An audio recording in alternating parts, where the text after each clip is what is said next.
Hello everyone, welcome to my channel. Hope सगळ्यांची टीटी चांगली गेली असेल आणि नसेल गेली तर कॉंग्रॅच्युलेशन. सीटीटीचे फॉर्म जे आहेत ते फिल होण्यासाठी आलेले आहेत. तर आपण सीटीटीचे फॉर्म भरा लवकरात लवकर, कारण जितक्या लवकर फॉर्म भरचाल ना तेवढा लवकर आपला जो उत्साह असतो ना आपण फॉर्म भरल्याशिवाय येत नाही. त्याच्यामुळे लवकर जितक्या लवकर होईल तितक्या लवकर फॉर्म भरा. आणि मी लास्ट व्हिडिओजमध्ये सांगितलं होतं की माझी काय स्ट्रॅटेजी होती सीटेट क्वालिफाय करण्यासाठी, तर ती आपण आता डिस्कस करणार आहोत. तर फर्स्ट थिंग इज बॅच मी कुणाची घेतली होती, आणि हे माझं पर्सनल ओपिनियन आहे. तुम्ही कुणाची असं नाही आहे की हे चांगले शिकवतात टीचर जे आहेत ते चांगले शिकवतात असं कुणाचं. एव्हरीथिंग डिपेंड्स अपॉन अस की आपण कसा अभ्यास करतोय. मी जी बॅच घेतली होती ती लेट्स लर्नची जे हिमांशी मॅमची बॅच आहे ना, मी त्यांची बॅच घेतली होती. प्रॅक्टिससाठी बॅचमध्ये सगळं मटेरियल अवेलेबल असतं. तर प्रॅक्टिससाठी बॅचमधलं मटेरियल प्लस सचिन अकॅडमी म्हणून त्यांचं युट्यूब चॅनल आहे सचिन सरांचं, त्यांची लाईव्ह सेशन व्हायचे रात्री 8-9 वाजता, तर ते सुद्धा मी अटेंड करायचे. हे 2 सोर्सेस होते पॅडागॉजीसाठी. आणि मराठी लँग्वेज फर्स्ट किंवा लँग्वेज सेकंड जी आपण घेणार आहोत, मी घेतली होती language first is a Marathi and second was a English.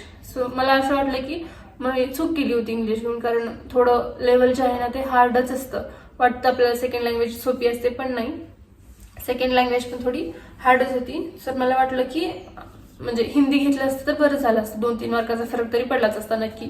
तर first language Marathi, second language Hindi. तुम्हाला जर इंग्लिश सोपी वाटत असेल ना तर तुम्ही English as a second language सुद्धा घेऊ शकता.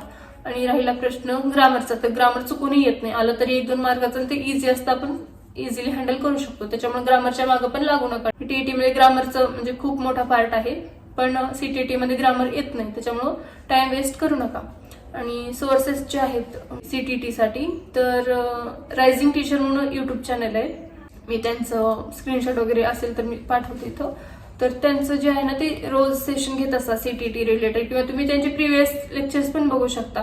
ते तिथं एक्सप्लेन करतात. असं नाही की ते जे शिकवतायत तेच येईल, पण आपल्याला अक्कल येते की हा याचा आन्सर हे येऊ शकतं, आपल्याला ते ज्ञान येऊन जातं ते व्हिडिओ बघून बघून. त्याच्यामुळं म्हणजे ते एक आहे. आणि पीवायक्यू मध्ये ना मराठी तुम्ही फक्त युट्यूबवर टाकला ना पीवायक्यू मध्ये येऊन जाईल सीटीटी मराठी पीवायक्यूज म्हणून, ते बघा. आपल्याला आयडिया येईल की कशा प्रकारचे प्रश्न येणार आहेत. आणि आपण जे पेडागॉजी करत असतो मेन सब्जेक्ट, त्याच्यामध्ये आपली मराठी पेडागॉजी आणि हिंदी पेडागॉजी कव्हर होऊन जाईल लँग्वेजची. मी फक्त पेडागॉजी केली होती. 70 मार्काची जी पेडागॉजी आहे ती कशी 70 आहे, तर 30 जी आहे आपली 10 युनिट आहेत ते तिथली 30 मार्काची पेडागॉजी येणारी आहे. सेकंड इज मॅथ्स, माझं मॅथ्स होतं. तर मॅथ्स आणि सायन्स 60 मार्काचं आहे, त्याच्यामध्ये 10-10 मार्काची पेडागॉजी आहे. नंतर लँग्वेज फर्स्ट आणि लँग्वेज सेकंड 30-30 मार्काचं आहे, आणि 10-10 मार्काची तिथं पण पेडागॉजी. असं ॲज अ टोटल 70 मार्क जे आहेत ते फक्त पेडागॉजी आहेत. आणि मी सांगितलं की मला फक्त डिसेंबरसाठी मी प्रिपेअर करत होते, वेळ भेटेल तर मी सायन्स मॅथ्स करेन म्हणून फक्त पेडागॉजी केली होती.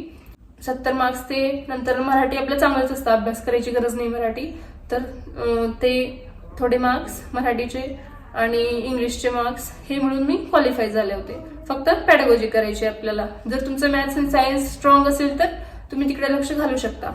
आणि बॅच काय घ्यायचं म्हणजे ना आपली भटकंती होत नाही की हे वाचू ते वाचू, म्हणजे आपल्याला सोर्सेस भेटत नाहीत. आणि बॅच घेतलं की आपल्याला सगळे नोट्स भेटत असतात, टेस्ट सिरीज जे आहेत ते भेटत असतात आपल्याला. सगळे शिकवणारे पण चांगले आहेत तिथं, युनिट वाईज शिकवतात आपल्याला, त्याच्यामुळे आपल्याला भटकायची गरज नाही. फक्त 1000 रुपये फीस असते. 1000 रुपये फीस केलं आणि फॉर्म भरायचे 1000 रुपये, 2000 मध्ये आपलं सीटेट क्वालिफाय होणार आहे. पण अभ्यास तर करावा लागेल, अभ्यासाला तर दुसरा ऑप्शन नाहीये. टीईटी साठी पण आपण अभ्यास केलाच होतो, आता सीटीईटी साठी पण करावंच लागणार आहे. फक्त डिफरन्स इज टीईटी हार्ड आहे. मी अगोदरपासून सांगत आली की टीईटी हार्ड आहे. ग्रामरचा पार्ट सुद्धा हार्डच येतो सीटीईटी मध्ये, ग्रामर नाहीये. पेडागॉजीची आहे ना टीईटी मध्ये हार्ड आहे, सीटीईटी मध्ये इझी पेडागॉजी आहे. टीईटी मध्ये खूप वास्ट सिलेबस आहे, खूप मोठा सिलेबस आहे टीईटीच्या पेडागॉजीचा. सीटीईटीच्या पेडागॉजीमध्ये सीबीएसईने त्यांचे जे युनिट्स दिलेले आहेत त्याच्यापेक्षा दुसरं कोणतंच येत नाही क्वेश्चन, आणि इझी आहे CTET. So please focus on your CTET exams. 2 महिने म्हणजे आहे आपल्याकडे आणखीन, आणि होऊन जाईल, सिलेबस कव्हर होऊन जाईल. सीटीईटी साठी प्रिपेअर करा, पेडागॉजी बघा. दुसरे सब्जेक्ट जर तुमचे स्ट्रॉंग असतील तर फोकस करा त्यांच्याकडे पण. आणि आपल्याला फक्त ओपन मध्ये 90 मार्क्स आणि कास्ट असेल तर 82 घ्यायचे आहेत. नॉर्मली होऊन जातं आपल्याला असं आहे की डोक्यामध्ये सीटीईटी म्हणजे हार्ड असेल, सेंट्रलची टीईटी आहे हार्ड असेल, महाराष्ट्राची आहे ती अवघड जाते, सेंट्रलची किती हार्ड असेल आपल्याला हे जे आहे ना डोक्यामधून ते डोक्यातून काढून टाका मेन अगोदरच, कारण सीटीईटी खूप खूप खूप इझी आहे. माझं झालंय, तुमचंही होईल लास्टला, हेच सांगेन मी फक्त. ओके, फॉर्म भरा आणि काही क्वेश्चन असेल तर कॉमेंट्समध्ये तुम्ही टाकू शकता.